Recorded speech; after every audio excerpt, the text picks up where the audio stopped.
When my husband found out that I couldn't inherit my father's estate, he yelled at me, "What? You can't get the property? I don't need you anymore. I want a divorce right now." After that, I got back at both my husband and my sister, who remarried quickly after her own divorce.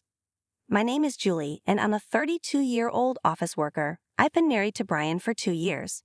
I met Brian through a family introduction, and we eventually got married. My family was quite wealthy, and since my sister Mary and I were the only children, our relatives were concerned about finding someone to inherit our family estate. They introduced Brian, thinking he would be a good fit as a son-in-law. Even though Brian didn't officially become an adopted son-in-law, he moved in with me and my father in our family home after the wedding. My mom had passed away a few years earlier, so it was just the three of us living there. Brian acted kind and treated my father well, but before we got married, the relative who introduced him warned me, "Be careful. Brian can be a bit obsessed with money." At that time, I didn't see any signs of him being money-focused, so we went ahead with the marriage. Even after we were married, I kept an eye on him because of the warning, but he didn't seem overly concerned about money. However, there were times when he seemed curious about my father's wealth. For example, he would casually ask how much property we owned while having a drink with my father. My dad was pretty open about it and didn't try to hide anything.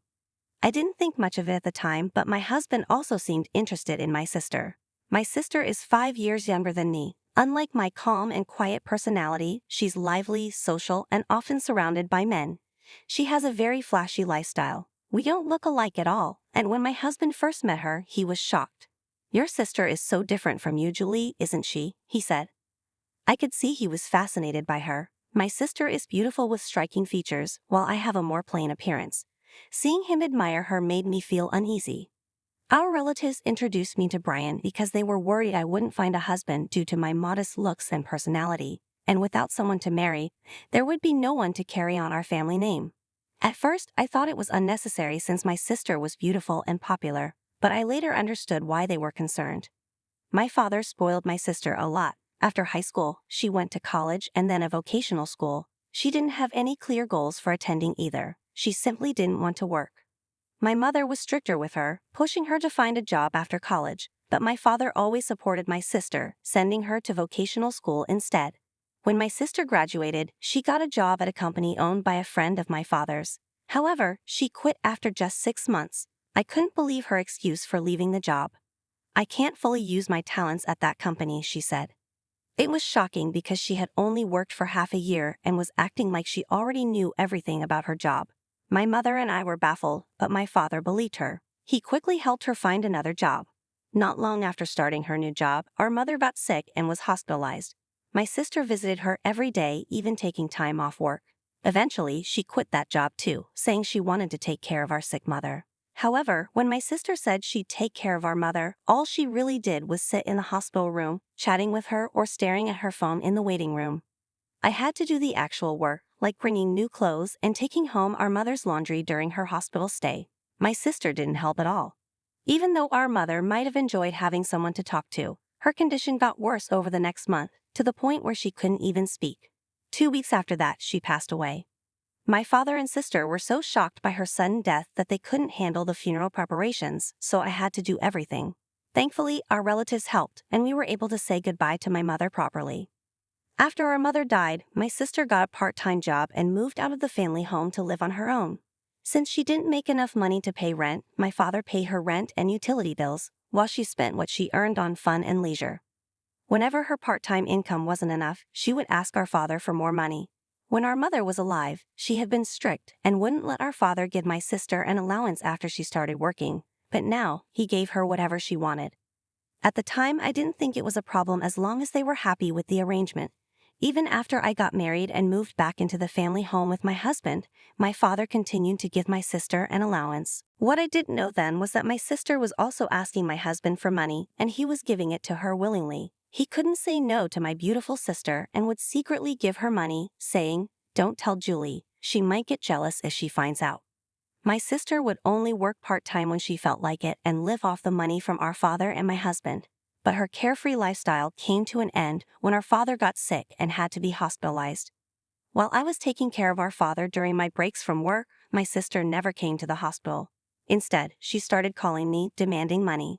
I've been getting money from Dad every month, so I want you to keep giving it to me. Rent and utilities are still coming out of Dad's account after all, she said angrily.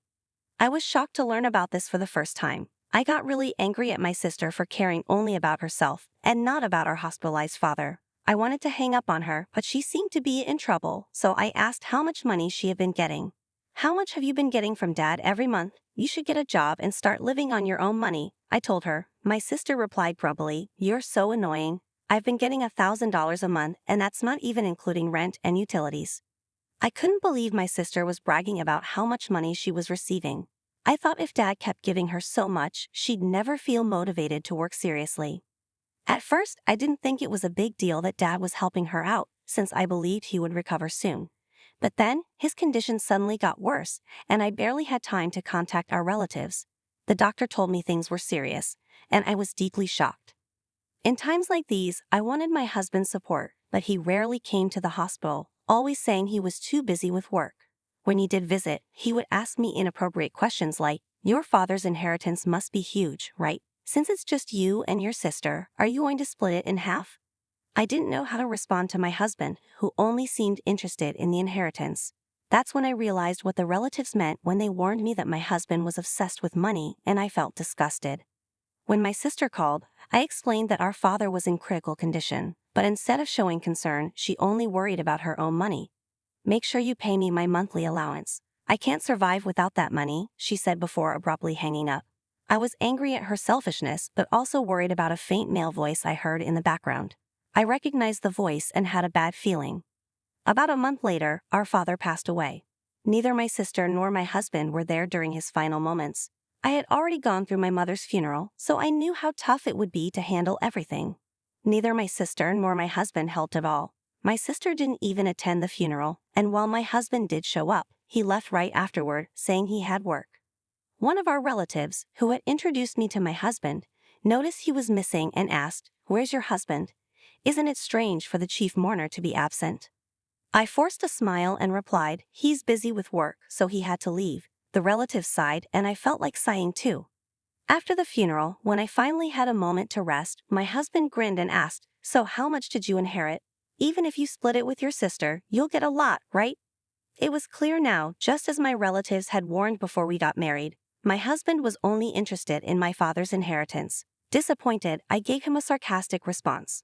"My sister gets $1 billion and I get nothing." "We haven't even spoken to the lawyer yet, and I'm still processing everything after the funeral," I added. But seeing how happy he was talking about money made me angry. He believed my words and yelled, "What? You're not inheriting anything. I don't need you anymore. Let's get divorced right now." I felt the same way, so I replied, "Fine, let's do it. You only married me for my father's inheritance anyway. I'll divorce you." With that, I shoved the prepared divorce papers in front of him. He seemed a little surprised but signed them without hesitation. Several photos showed Brian leaving Mary's house, with clear dates on them. The lawyer told Brian, "These photos prove you were unfaithful. You have to pay compensation for that." When I heard Brian talking about the inheritance with Mary on the phone, I asked the lawyer to look into Brian's cheating. Brian and Mary had been meeting almost every day at Mary's house, so I gathered a lot of evidence. The focus shifted from inheritance to compensation. Both Mary and Brian were shocked, but Brian quickly said, "Compared to the 100 million inheritance, the compensation is just a small amount. I'll pay it right away." He signed the compensation documents easily after the lawyer handed them over. I told Brian, "Since you've signed, I'll make sure you pay the compensation and enjoy your time with Mary, who gets nothing." When Mary heard she would get nothing, she screamed, "What do you mean I get nothing? I'm supposed to get 100 million. Brian's face turned red with anger. He shouted, "There's no way there's no inheritance. I won't let you keep it all for yourself." The lawyer calmly explained, "Mary is the daughter of your late mother from a previous marriage. Since she wasn't legally adopted by your late father, there is no legal parent-child relationship. Therefore, Mary cannot inherit your father's estate." I told Mary, who looked confused, "You might not remember this because you were only 1 year old when our parents got remarried, but I remember it clearly. I was 6 years old and I was happy to have a new sister. I never imagined that sister would end up stealing my husband." Our parents had young children when they remarried and needed help from mediators to make the decision. My mother treated me like her real daughter, and my father was extra kind to Mary, even though she wasn't his biological daughter. My father might have spoiled Mary because he wanted to be extra careful with her since she wasn't his real daughter. Our parents didn't have a child together after they married, which might have complicated things further. Fortunately, or unfortunately, they decided not to have more children to avoid inheritance disputes. It's now clear that our father continued to financially support Mary because he couldn't leave her any inheritance. Even though we weren't legally related, it didn't bother me day to day. It seemed that our parents never told Mary the truth about their remarriage, so she found out for the first time that day. When my ex-husband realized he wouldn't get any inheritance and had to pay damages, his face changed from red to pale. He asked me, "Was what you said about my sister getting nothing and me getting nothing a lie?" I tried to hold back my laughter as I responded. I told them, "Of course it was a lie. I said that to get back at you for cheating on me. Besides, there's no way Dad's inheritance was worth $10 million. Even though our father was wealthy, his inheritance wasn't that much." Suddenly, my sister, who had been quiet until now, shouted, "I spent a lot of money expecting Dad's inheritance. What will happen to the money he used to give me? Will you pay for it, big sister?" I replied, "You have a husband now, so he should be able to support you. Let him take care of you." My sister looked at my ex-husband, who shook his head. He said, "I also spent money expecting the inheritance. I can't support you because I need to pay damages. I'm barely getting by myself." Then my ex-husband suddenly knelt in front of me and begged, "Julie, I'm sorry, it was my fault. Will you forgive me and take me back?" The lawyer, who had been watching, laughed and packed up. The arrogant attitude he had earlier was gone, and he looked silly kneeling. After the meeting, my ex-husband and sister left, heads down, and they soon got divorced. My ex-husband, who had remarried hoping for my sister's inheritance, lost interest when he found out she wasn't getting any. He told me he couldn't support her because he had to pay me damages. Since my ex-husband had no assets, we agreed he would pay the damages in installments from his salary. The lawyer suggested this to make sure I got everything I was owed. Without our father's support, my sister had to work part-time, but she couldn't pay off her debts and ended up declaring bankruptcy. She had to leave her apartment, and no one knows where she went. Our father had supported her out of love, but he ended up spoiling her too much, and she couldn't work properly. Later, a relative tried to introduce me to someone new while I was living alone in my childhood home. I didn't want to be set up with someone like my ex-husband again, so this time, I wanted to find a suitable partner on my own.